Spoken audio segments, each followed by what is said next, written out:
स्वागत है आपका सुनो कहानी में। आज हम पढ़ने वाले हैं मुंशी प्रेमचंद की लिखी कहानी नमक का दरोगा।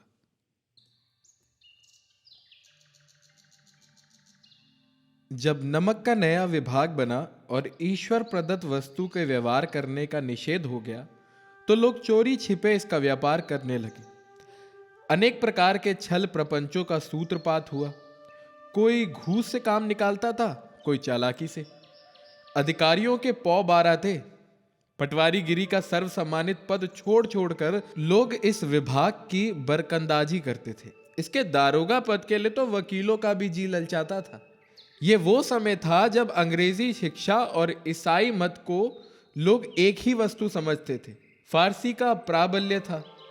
प्रेम की कथाएं और श्रृंगार रस के काव्य पढ़कर फारसीदा लोग सर्वोच्च पदों पर नियुक्त हो जाया करते थे। मुंशी वंशीधर भी जुलेखा की विरह कथा समाप्त करके मजनू और फराहत के प्रेम वृतांत को नल और नील की लड़ाई और अमेरिका के आविष्कार से अधिक महत्व की बातें समझते हुए रोजगार की खोज में निकले। उनके पिता एक अनुभवी पुरुष थे। समझाने लगे, बेटा घर की दुर्दशा देख रहे हो, ऋण के बोझ से दबे हुए हैं। लड़कियां हैं वो घास फूस की तरह बढ़ती चली जाती है। मैं कगारे पर कर वृक्ष हो रहा हूं, न मालूम कब गिर पड़ूं। अब तुम ही घर के मालिक मुख्तार हो, नौकरी में ओहदे की ओर ध्यान मत देना, ये तो पीर का मजार है। निगाह चढ़ावे और चादर पर रखनी चाहिए। ऐसा काम ढूंढना जहां कुछ ऊपरी आय हो। मासिक वेतन तो पूर्णमासी का चांद है जो एक दिन दिखाई देता है और घटते घटते लुप्त हो जाता है। ऊपरी आय बहता हुआ स्रोत है जिससे सदैव प्यास बुझती है। वेतन मनुष्य देता है, इसी से उसमें वृद्धि नहीं होती। ऊपरी आमदनी ईश्वर देता है, इसी से उसकी बरकत होती है। तुम स्वयं विद्वान हो, तुम्हें क्या समझाऊं। इस विषय में विवेक की बड़ी आवश्यकता है। मनुष्य को देखो, उसकी आवश्यकता को देखो और अवसर को देखो। उसके उपरांत जो उचित समझो करो। गरज वाले आदमी के साथ कठोरता करने में लाभ ही लाभ है, लेकिन बेगरज को दांव पर पाना जरा कठिन है। इन बातों को निगाह में बांध लो, ये मेरी जन्म भर की कमाई है। इस उपदेश के बाद पिताजी ने आशीर्वाद दिया। वंशीधर आज्ञाकारी पुत्र थे। ये बातें ध्यान से सुनी और तब घर से चल खड़े हुए। इस विस्तृत संसार में उनके लिए धैर्य अपना मित्र, बुद्धि अपनी पथ प्रदर्शक और आत्मा विलंबन ही अपना सहायक था। लेकिन अच्छे शकुन से चले थे। जाते ही जाते नमक विभाग के दारोगा पद पर प्रतिष्ठित हो गए। वेतन अच्छा और ऊपरी आय का तो ठिकाना ही ना था। वृद्ध मुंशी जी को सुख संवाद मिला तो फूले ना समाये। महाजन कुछ नरम पड़े, कलवार की आशलता लहलाई, पड़ोसियों के हृदय में शूल उठने लगे। जाड़े के दिन थे और रात का समय। नमक के सिपाही चौकीदार नशे में मस्त थे। मुंशी वंशीधर को यहां आए अभी 6 महीनों से अधिक न हुए थे, लेकिन इस थोड़े समय में ही उन्होंने अपने कार्य कुशलता और उत्तम आचार से अफसरों को मोहित कर लिया था। अफसर लोग उन पर बहुत विश्वास करने लगे। नमक के दफ्तर से 1 मील पूर्व की ओर जमुना बहती थी। उस पर नावों का एक पुल बना हुआ था। दारोगा जी किवाड़ बंद किए मीठी नींद में सो रहे थे। अचानक आंख खुली तो नदी के प्रवाह की जगह गाड़ियों की गड़गड़ाहट तथा मल्लाहों का कोलाहल सुनाई दिया। उठ बैठे। इतनी रात गए गाड़ियां क्यों नदी के पार जाती हैं? अवश्य कुछ ना कुछ गोलमाल है। तर्क ने भ्रम को पुष्ट किया। वर्दी पहनी, तमंचा जेब में रखा और बात की बात में घोड़ा बढ़ाए हुए पुल पर आ पहुंचे। गाड़ियों की एक लंबी कतार पुल के पार जाती दिखी। डांट कर पूछा, किसकी गाड़ियां हैं? थोड़ी देर तक सन्नाटा रहा। आदमियों में कुछ काना फूसी हुई। तब आगे वाले ने कहा, पंडित अलोपीदीन की। कौन पंडित अलोपीदीन? दातागंज के। मुंशी वंशीधर चौके। पंडित अलोपीदीन इस इलाके के सबसे प्रतिष्ठित जमींदार थे। लाखों रुपए का लेन देन करते थे। इधर छोटे से बड़े कौन ऐसे थे जो उनके ऋणी ना हो। व्यापार भी बड़ा लंबा चौड़ा था, बड़े चलते पुर्जे आदमी थे। अंग्रेज अफसर उनके इलाके में शिकार खेलने आते और उनके मेहमान होते। 12 मास सदा व्रत चलता था। मुंशी जी ने पूछा, गाड़ियां कहां जाएगी? उत्तर मिला, कानपुर। लेकिन इस प्रश्न पर कि इनमें क्या है, सन्नाटा छा गया। दारोगा साहब का संदेह और भी बढ़ा। कुछ देर तक उत्तर की बाट देखकर वो जोर से बोले, क्या तुम सब गूंगे हो गए हो? हम पूछते हैं इनमें क्या लदा है। जब इस बार भी कोई उत्तर ना मिला तो उन्होंने घोड़े को एक गाड़ी से मिलाकर बोरे को टटोला। भ्रम दूर हो गया। ये नमक के ढेले थे। पंडित अलोपीदीन अपने सजीले रथ पर सवार कुछ सोते कुछ जागते चले आते थे। अचानक गाड़ी वालों ने घबराए हुए आकर जगाया और बोले, महाराज, दारोगा ने गाड़ियां रोक दी है और घाट पर खड़े आपको बुलाते हैं। पंडित अलोपीदीन का लक्ष्मी जी पर अखंड विश्वास था। वो कहा करते थे कि संसार का तो कहना ही क्या, स्वर्ग में भी लक्ष्मी का ही राज्य है। उनका ये कहना यथार्थ ही था। न्याय और नीति सब लक्ष्मी के ही खिलौने हैं। इन्हें वो जैसे चाहती है नचाती है। लेटे ही लेटे गर्व से बोले, चलो हम आते हैं। ये कहकर पंडित जी ने बड़ी निश्चिंतता से पान के बीड़े लगाकर खाए। फिर लिहाफ ओढ़े हुए दरोगा के पास आकर बोले, बाबूजी आशीर्वाद, कहिए हमसे ऐसा कौन सा अपराध हुआ कि गाड़ियां रोक दी गई? हम ब्राह्मणों पर तो आपकी कृपा दृष्टि रहनी चाहिए हैं? वंशीधर रुखाई से बोले, सरकारी हुक्म। पंडित अलोपीदीन ने हंसकर कहा, हम सरकारी हुक्म को नहीं जानते और न सरकार को।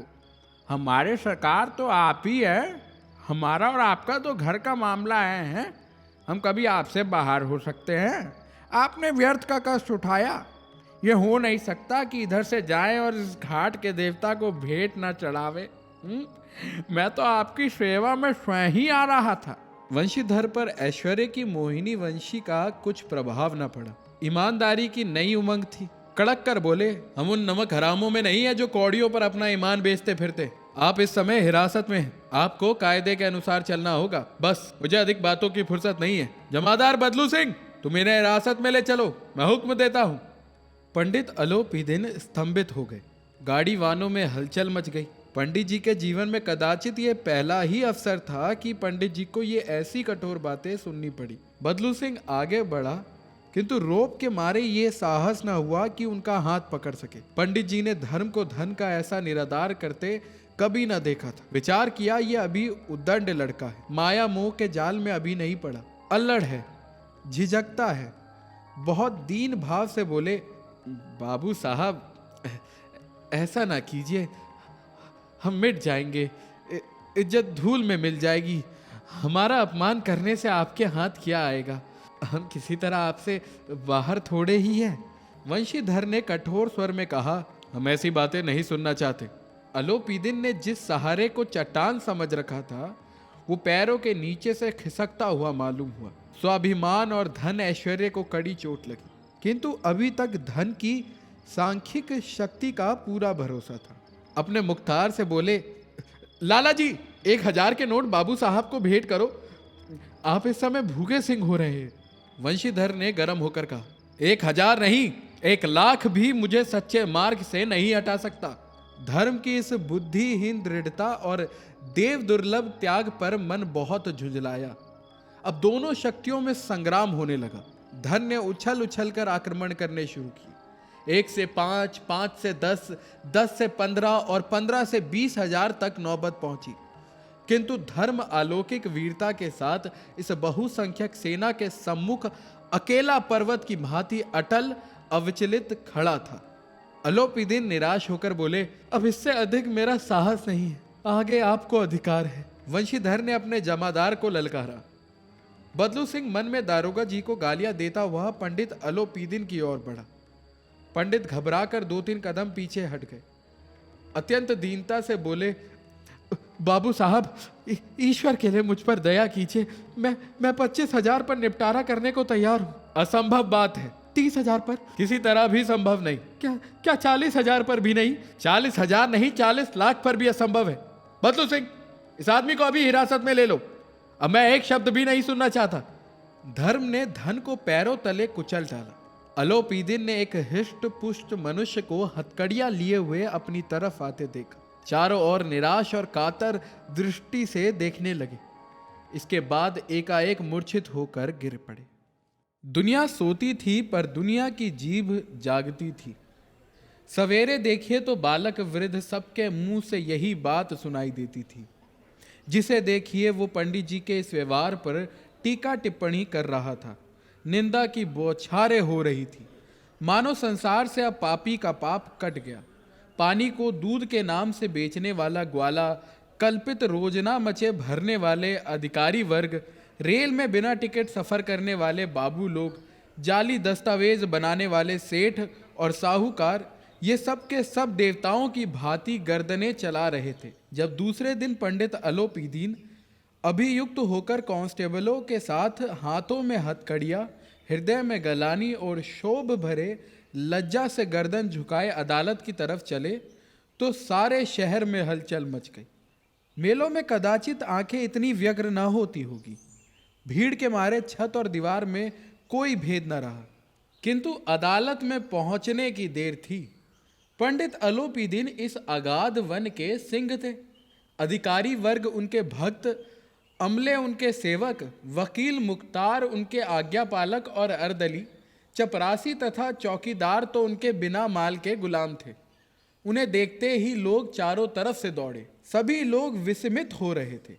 इसलिए नहीं कि अलोपीदीन ने क्यों ये कर्म किया, बल्कि इसलिए कि वो कानून के पंजे में कैसे आए। ऐसा मनुष्य जिसके पास असाध्य साधन करने वाला धन और अनन्य वाचलता हो, वो क्यों कानून के पंजे में आए। प्रत्येक मनुष्य उनसे सहानुभूति प्रकट करता था।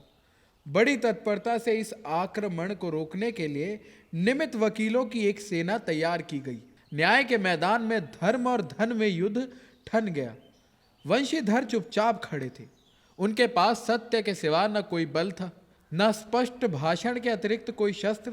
गवाह थे किंतु लोभ से डवाडोल।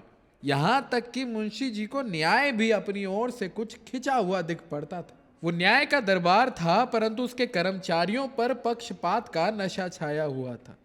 किंतु पक्षपात और न्याय का क्या मेल। जहां पक्षपात हो वहां न्याय की कल्पना भी नहीं की जा सकती। मुकदमा शीघ्र ही समाप्त हो गया। डिप्टी मजिस्ट्रेट ने अपनी तजवीज में लिखा, पंडित अलोपीदीन के विरोध दिए गए प्रमाण निर्मूल और भ्रमात्मक है। वो एक बड़े भारी आदमी है। ये बात कल्पना के बाहर है कि उन्होंने थोड़े लाभ के लिए ऐसा दुस्साहस किया हो। यद्यपि नमक के दारोगा मुंशी वंशीधर का अधिक दोष नहीं है, लेकिन यह बड़े खेद की बात है कि उसकी उद्दंडता और विचारहीनता के कारण एक भले मानुष को कष्ट झेलना पड़ा। हम प्रसन्न हैं कि वो अपने काम से सजग और सचेत रहता है, किंतु नमक से मुकदमे की बढ़ी हुई नमक हलाली ने उसके विवेक और बुद्धि को भ्रष्ट कर दिया। भविष्य में उसे होशियार रहना चाहिए। वकीलों ने यह फैसला सुना और उछल पड़े। पंडित अलोपीदीन मुस्कुराते हुए बाहर निकले। स्वजन बांधवों ने रुपए की लूट की। उदारता का सागर उमड़ पड़ा। उसकी लहरों ने अदालत की नींव तक हिला दी। जब वंशीधर बाहर निकले तो चारों ओर से उनके ऊपर व्यंग्य बाणों की वर्षा होने लगी। चपरासियों ने झुक झुक कर सलाम किए, किंतु इस समय एक एक कटु वाक्य, एक एक संकेत उनकी गर्व अग्नि को प्रज्वलित कर रहा था। कदाचित इस मुकदमे में सफल होकर वो इस तरह अकड़ते हुए न चलते। आज उन्हें संसार का एक खेदजनक विचित्र अनुभव हुआ। न्याय और विद्वता, लंबी चौड़ी उपाधियां, बड़ी बड़ी दाढ़ियां और ढीले चौंगे एक भी सच्चे आदर के पात्र नहीं। वंशीधर ने धन से बैर मोल लिया था। उसका मूल्य चुकाना अनिवार्य था। कठिनता से एक सप्ताह बीता होगा कि मुअत्तली का परवाना आ पहुंचा। कार्य प्रयाणता का दंड मिला। बेचारे भग्न हृदय शोक और खेद से व्यथित घर को चले। बूढ़े मुंशी जी तो पहले से ही कुड़बुड़ा रहे थे कि चलते चलते इस लड़के को समझाया था, लेकिन इसने एक ना सुनी। सब मनमानी करता है। हम तो कलवार और कसाई के तगादे सहे, बुढ़ापे में भगत बनकर बैठे और वहां बस वही सूखी तनख्वाह। हमने भी तो नौकरी की है और कोई ओहदेदार नहीं थे, लेकिन काम किया, दिल खोल कर किया। और आप ईमानदार बनने चले। घर में चाहे अंधेरा हो, मस्जिद में अवश्य दिया जलाएंगे। खेद ऐसी समझ पर, पढ़ना लिखना सब अकारत गया। इसके थोड़े ही दिन बाद जब मुंशी वंशीधर इस दुरावस्था में घर पहुंचे और बूढ़े पिताजी ने समाचार सुना तो सिर पीट लिया। बोले, जी चाहता है कि तुम्हारा और अपना सिर फोड़ लूं। बहुत देर तक पछता पछता कर हाथ मलते रहे। क्रोध में कुछ कठोर बातें भी कही और यदि वंशीधर वहां से टल न जाते तो अवश्य ही एक क्रोध विकट रूप धारण करता। वृद्धा माता को भी दुख हुआ। जगन्नाथ और रामेश्वर यात्रा की कामनाएं मिट्टी में मिल गई। पत्नी ने तो कई दिनों तक सीधे मुंह से बात भी नहीं की। इसी प्रकार एक सप्ताह बीत गया। संध्या का समय था। बूढ़े मुंशी जी बैठे राम नाम की माला जप रहे थे। इसी समय उनके द्वार पर सजा हुआ रथ आकर रुका। हरे और गुलाबी पर्दे, पचैया बैलों की जोड़ी, उनकी गर्दनों में नीले धागे, सींगे पीतल से जड़ी हुई। कई नौकर लाठियां कंधों पर रखे साथ थे। मुंशी जी आगवानी को दौड़े। देखा तो पंडित अलोपीदीन है। झुककर दंडवत की और लल्लो चप्पो की बातें करने लगे। हमारा भाग्य उदय हुआ जो आपके चरण इस द्वार पर है। आप हमारे पूज्य देवता हैं। आपको कौन सा मुंह दिखावे, मुंह में तो कालिख लगी हुई है। किंतु क्या करे, लड़का अभागा कपूत है, नहीं तो आपसे क्यों मुंह छिपाना पड़ता। ईश्वर निसंतान चाहे रखे, पर ऐसी संतान ना दे। अलोपीदीन ने कहा, नहीं भाई साहब, ऐसा ना कहिए। मुंशी जी ने चकित होकर कहा, ऐसी संतान को और क्या कहूं। अलोपीदीन ने वात्सल्यपूर्ण स्वर में कहा, कुल तिलक और पुरुषों की कीर्ति उज्जवल करने वाले संसार में ऐसे कितने धर्मपरायण मनुष्य है जो धर्म पर अपना सब कुछ अर्पण कर सके। पंडित अलोपीदीन ने वंशीधर से कहा, दारोगा जी, इसे खुशामद न समझिए। खुशामद करने के लिए मुझे इतना कष्ट उठाने की जरूरत न थी। उस रात को आपने अपने अधिकार बल से मुझे अपनी हिरासत में ले लिया था, किंतु आज मैं स्वेच्छा से आपकी हिरासत में हूं। मैंने हजारों रईस और अमीर देखे, हजारों उच्च पदाधिकारियों से काम पड़ा, किंतु मुझे परास्त किया तो आपने। मैंने सबको अपना और अपने धन का गुलाम बनाकर छोड़ दिया। मुझे आज्ञा दीजिए कि आपसे कुछ विनय करूं। वंशीधर ने अलोपीदीन को आते देखा तो उठकर सत्कार किया, किंतु स्वाभिमान सहित। समझ गए कि ये महाशय मुझे लज्जित करने और जलाने आए हैं। क्षमा प्रार्थना कर चेष्टा नहीं की, वरन उन्हें अपने पिता की यह ठकुर सुहाती की बात असहाय सी प्रतीत हुई। पर पंडित जी की बातें सुनी तो मन की मैल मिट गई। पंडित जी की ओर उड़ती हुई दृष्टि से देखा, सद्भाव झलक रहा था। गर्व ने अब लज्जा के सामने सिर झुका दिया। शर्माते हुए बोले, ये आपकी उदारता है जो ऐसा कहते हैं। मुझसे जो कुछ अविनय हुई है उसे क्षमा कीजिए।